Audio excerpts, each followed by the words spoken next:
Hello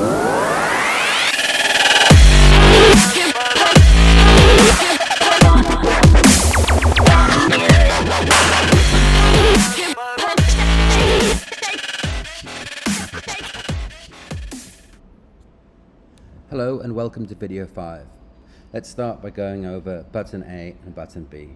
In the last video we created a program that if you press button A it displays one image, and if you press button B it displays another image. If you look at the flow diagram up in front of you, there is another option. There's the else option. So if either one of these is true, it shows the appropriate image. But if none of them are true, so if this is false and if this is false, we have another option, which is else. And else is display image meh. So we're going to code that shortly. Before we do, let's talk about a few other things. In the last video, we covered if statements. We also have elif and else. I just mentioned else, and elif is a combination of else, if, elif. Remember, Python checks each statement from top to bottom and runs only the first statement where the answer is yes. The order you write these statements is very important.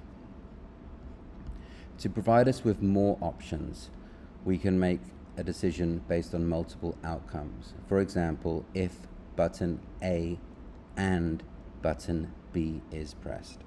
To do that, we use the AND operator.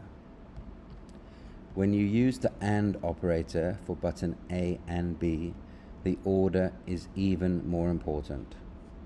These are the two rules. A before B.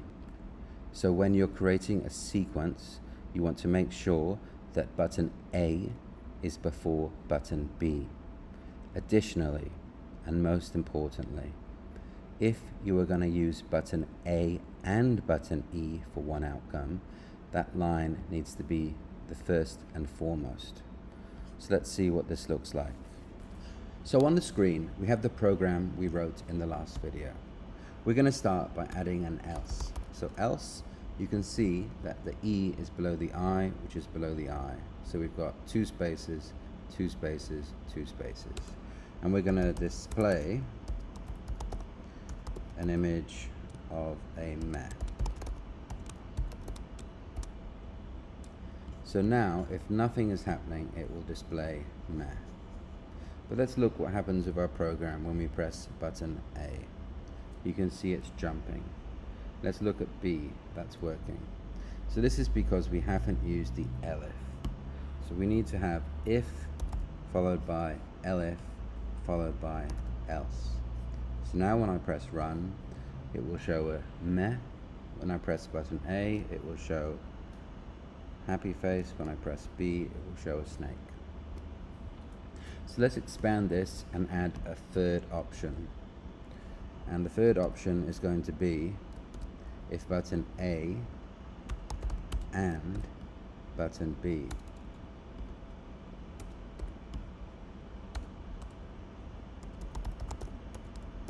Now we didn't decide on what to show, so let's just go cow. So now we're going to have the same problem. Meh, A, B, A and B. And in order to fix the problem, we need to change this second one to else if. So you can only have one if statement. Press run. Now you've got A, B, A and B. And that's all you need to know about if, elif, else, and the AND operator. I hope this video was helpful. It's time for your challenge.